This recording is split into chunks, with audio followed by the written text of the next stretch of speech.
Okay, so after 2 years of being in automotive school, I am tired of the trade. I actually quit a couple of days ago and I'm looking for another job in another field, in multiple fields. I'm actually just being very expansive right now. I'm sick. Why don't I like it? I actually saw the signs a long time ago. Yeah. When I was doing my work experience, all the old people be like, why are you in this job, man? Get out while you can. Get out while you're young. Just use this as the skills and then do your own thing. I had it all the time. I always said to myself, yeah, they're just being negative. Ignore them. Cool. Recently, moving back to London, being in the London market, the capital city of England, within the trade that I'm in, I'm just seeing the reasons why those old people are telling me to get out. That's one. Two, yeah. The back breaking, the unregulation of payments. So let me just put this into a proper list of why I am tired of the trade. I don't want to be in it, but I'll be in it if like rent's due, you know what I mean? So, well, number one, unregulated payments. They love the cash in hand because they want to avoid tax. Cash in hand, cash in hand, cash in hand, cash in hand, cash in hand. Cash in hand does not protect you as a human being. You know, cash in hand does not pay you when you're sick, when you're on holiday. It does not protect you at all. I'm born in England, and this cash in hand business makes me feel like I'm a refugee. I feel like I don't exist in the country.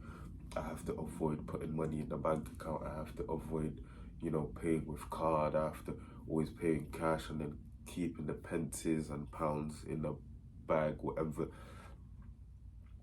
Do I sell drugs? I don't sell drugs, but I feel like I sell drugs. You know what I'm saying? So that unregulated payment thing. I'm 22. I am fresh out of automotive school. Minimum wage in the car world is £100 a day. Now,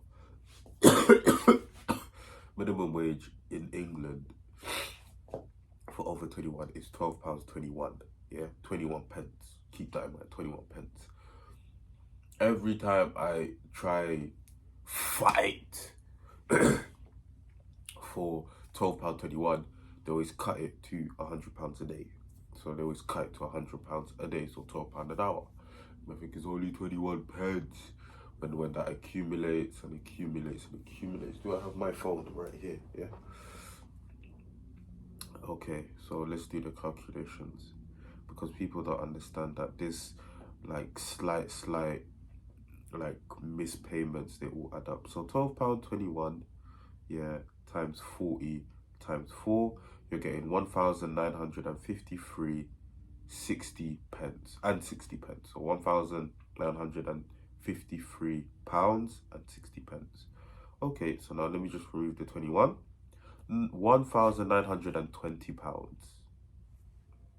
from 1,953 to 1,920. So you see, that 21 pence cost me that much. You know what I'm saying? £100 a day.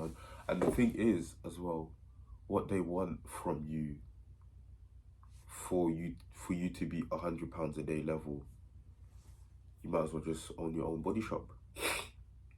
They want you to do filler jobs. They want you to do panel beating, sanding, priming, painting, all of that, just for £100 a day.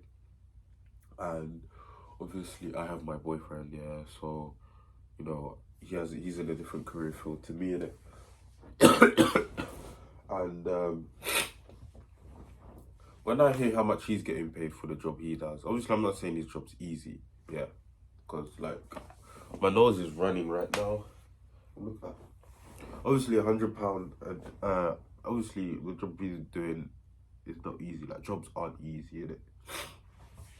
But he's getting more than minimum wage to do something that is a less stress, less tax on the body thing.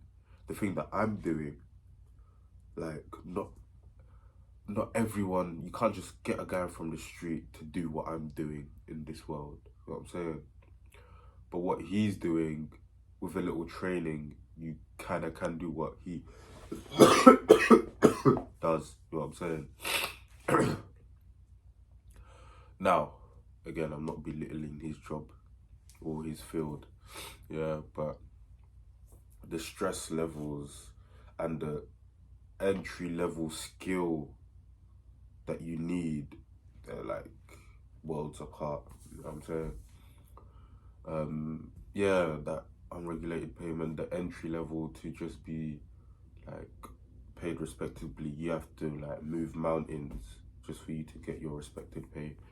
You know, I've actually had an experience where we agreed on £12.21 on tax, and then he said, "Oh, yes, I agreed to £100 a day, so £12 an hour." So he just removed £21, and then he paid me £10 an hour because I lack experience and speed.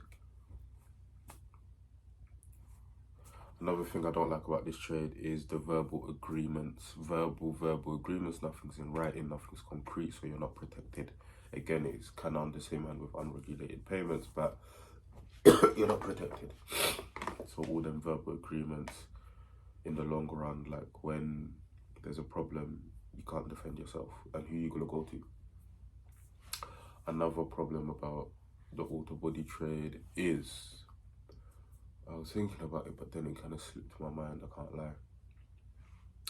Unregulated payments, verbal agreements, of course, just negative third one would be negative people. Like, obviously there's a lot of older people in this trade, so they tend to have family problem, marriage problem, whatever. And when you're young, you're just surrounded by older people having older people crises. So you're just absorbing that negative energy all day. You know, you go home, you probably live with your mum, or you're working to pay off car or like clothes or whatever. Like, you don't have as much responsibility, but you're absorbing the negativity of all those people around you, and it's just not healthy. You don't even realize it, but then when you speak to other people that are your age or similar, like, you can sense, or they sense, that you guys just can't mesh as much. You know what I'm saying? So yeah, the negativity, annoying. With the unregulated payments, another thing is just like protection. You know, I was at a job recently. I felt like fainting many times. I felt sick. Another colleague of mine felt sick. He went home. I went home. We did not get that sick pay. We did not get any form of protection. I'm not saying go home, get sick pay, whatever. No, but there's no, like, you're absent, you don't get paid. That is literally the world that I'm in. Like, you could do 15 years. Those 15 years, you have to be present every single day to get paid 15 years worth of your money. Like, it's not you do 15 years and in those 15 years you've been absent, 3 weeks in the total of the 15 years, and you're still getting paid because of sick pay. Does not work in my field, mate. If you're absent, you don't get paid. Doesn't matter if it's holiday, you're sick, marriage, pregnant. If you're not present, you're not getting paid. So there's no protection. I'm saying, you break your back, you break your body. That's another thing I'd like to touch on, like the equipment, everything. The easier it is to enter that garage, the more likelihood that is not safe. You know what I'm saying? Like, you might be happy at the start. Yeah, I got in this garage. Yeah, cool. But if the entry level is so easy, like if it was so easy for you to enter that garage, the health and safety levels are really low. You know what I'm saying? Health and safety levels are really low. I've experienced this many times where, like, entry level is really low. I'm sending them, even till this day, like, all I have to do is send a message on WhatsApp, text them, boom, verbal agreement, I get the job. You know what I'm saying? No documents has been signed, no further, like, inspection of who I am as a person, nothing. Just verbal agreement, I can do the job, this is that, boom, done, signed, start working. If it's that easy to enter, the health and safety levels are low, I'm telling you. So you're gonna be out or you're gonna be working with so much like stress on the body and mind that you're gonna wish you never entered. Another thing is, obviously, I think this is just within the blue collar trade in itself. The lack of openness, obviously, like I got my boyfriend, you get me, and every time I work in garages, I just cannot say that, you know what I'm saying, I don't feel comfortable saying that. Then, like, when you read the room, you just know that the room is not open to that. So, out of survival tactic, you just keep your mouth closed. So, all the time, I'm having to do that. I'm having to, like, lie about who I truly am and who I know and who I've been around. And obviously, like, yeah, you don't want to be too comfortable with your co-workers, but you spend all day with them, and if they're cool people, because I have cool co-workers, you know, and then there's that slight, oh, on this side, I can't be open with you because you're homophobic. So they're cool and everything else, but not on that side. So that's just a personal one to me. But yeah, man, I mean, if that's like, because I'm there every day, it's part of my life. Work is a part of your life, so I'm there every day. I can't talk about that every day. You know what I'm saying? To these people that I spend most of my day with, you know, I got a colleague of mine, we went through hell together in that short period of time. We had like 6 cars between the two of us. I had to get them out in like 1.5 weeks. Yeah. So we even stayed like mad overtime together. And he does not know I have a boyfriend. He does not know like he doesn't know. You know what I'm saying? It doesn't feel safe to. So the lack of openness, that's with a lot of other environments. I feel like that's just a blue trade thing. You know, the bullying, the teasing, not an environment where I would like to open up about that. And if that's affecting me, I don't think I should be in an environment like that anyways, you know what I'm saying? So, because when I'm in other environments, like, I don't overthink it or complicate it. It's like effortless. Like, I'm not saying that I have to say it, but it's just like, if it needs to be said, it needs to be said. Like, sometimes I visit my boyfriend at his workplace, but he can't at mine because, like, it's not comfortable. So that's another thing. But I would say overall, this automotive world is just full of scamming. Like, the more evil you are, the more you would make it, and the more honest you are, the more you get punished.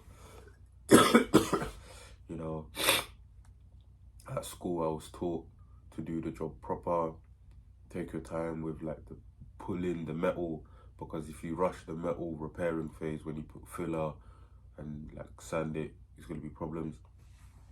Ever since I've graduated, yeah, all I've been doing is rushing my repairs, slapping on like 2 kilos of filler.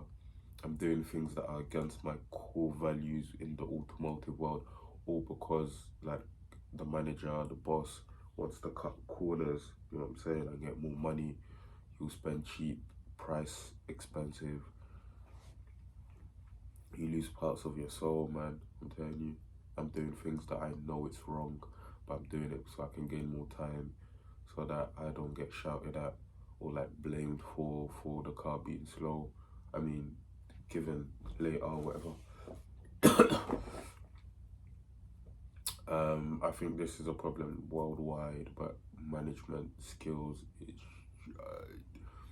they like, the thing is, they know how to repair cars, the bosses and managers, but they don't know how to manage a business or run a business.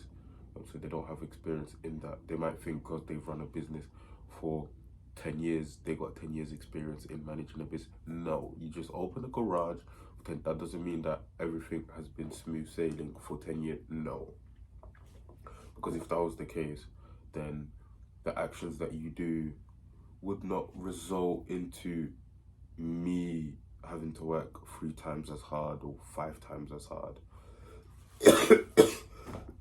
Why do I say this? I know with my short experience that I have post-graduation that the newer cars are hell to deal with. The newer the car, the more annoying it is to deal with. Too many electrical sockets, too many like body parts, all to like disassemble just to get to one little, like, you have to take all of this into account. But the boss slash manager, let me take that new Tesla and I'll repair it in 2 days. And a work day is 8 hours times 2, so 16 hours. 16 hours, this is done. And then you'll realize that is the third day, fourth day. Why? Because this assembling that Tesla door or bumper, it took already 5 hours because there's so many electricals that you don't want to damage anything. Yeah.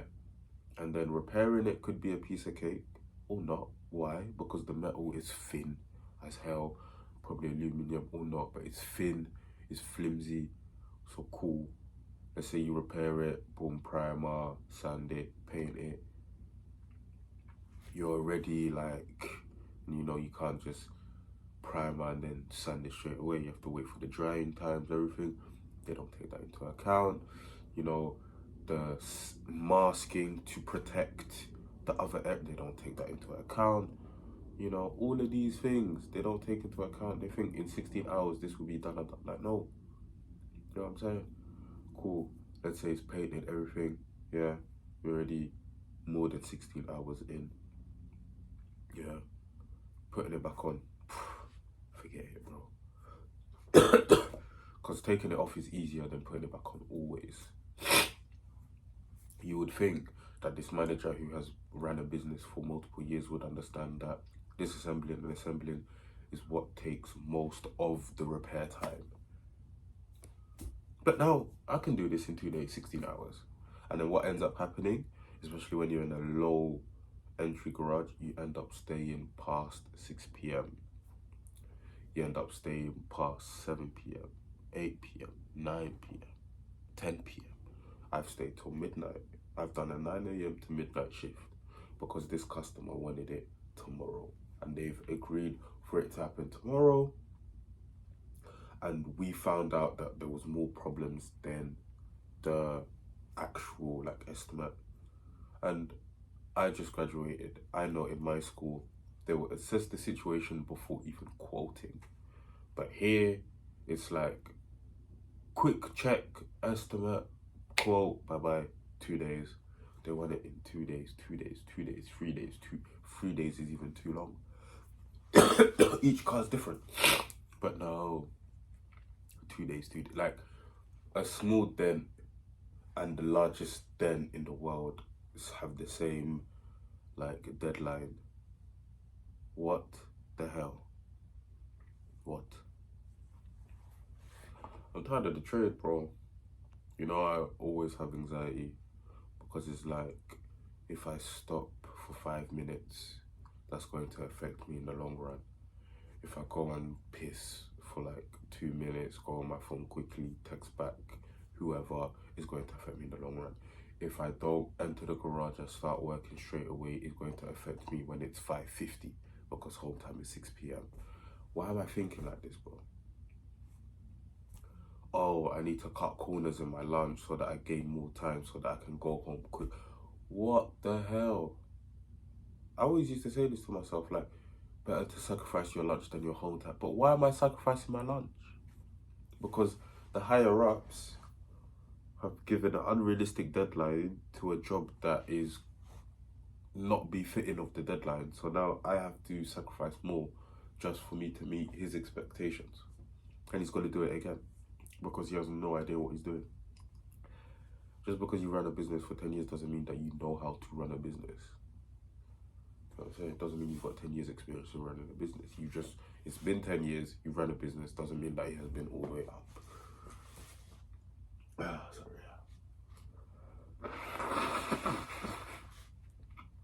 Another thing,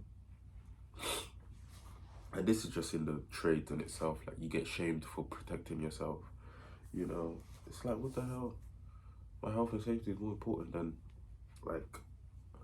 garage aura. It's not even aura standing without a mask and doing. It's not aura, bro. Because I just left where I was working and no one remembers the time where I was working without a mask. No one remembers that. I don't like the trade when it comes to working for somebody. I do use the skills for my own purposes, so I don't regret going to school, but long term I will not be in this trade because it's just full of scammers, negative people. I feel like I'm in the underworld.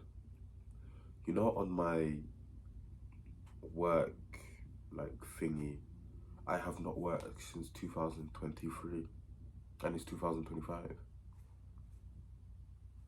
How is that possible, you say?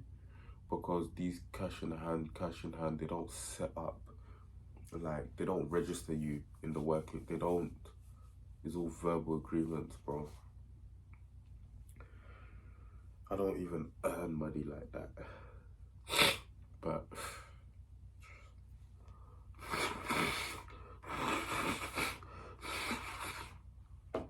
not it, man. I'm exposing. I am. Verbal agreement, cash in hand, yeah, not registered. I break my back for the garage, but then when I'm in trouble, you do not show proof that I ever worked there. That's just not healthy, especially me being born in a first world country. Like, I can't live like that long term, you get me? And that's another thing, like, what I've seen and I've realised is that the owners who are born in first world countries, they like to use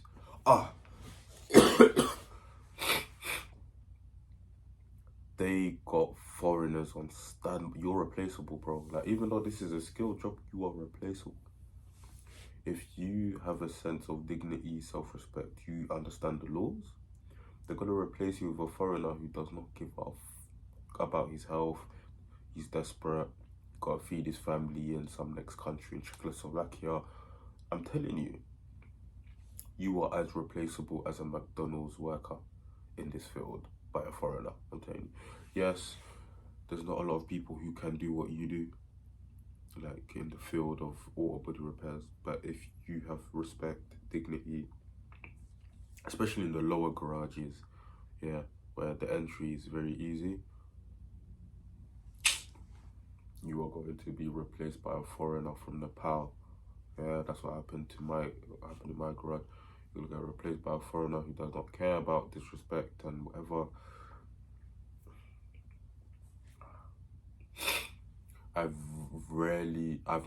yet to find an English-born person in my field in a lower garage. Now you might say, oh, just find a higher garage. Higher garages are no different, bro. Them dealerships, even worse, fam. It's just on a, like, smarter level. You know what I'm saying? Anyways, I'm not spending this day. I already spent 22, 23 minutes talking about it. I'm done. I'm gonna go gym, clean up the room, go gym, and then wait till my boyfriend gets home. I've been job hunting like mad. I have messaged garages as well, just for like part-time work, because I told you, like, if rent's due in it, but I'm not dying in this field, mate. I already did 5 months post-grad. That's all I need, mate.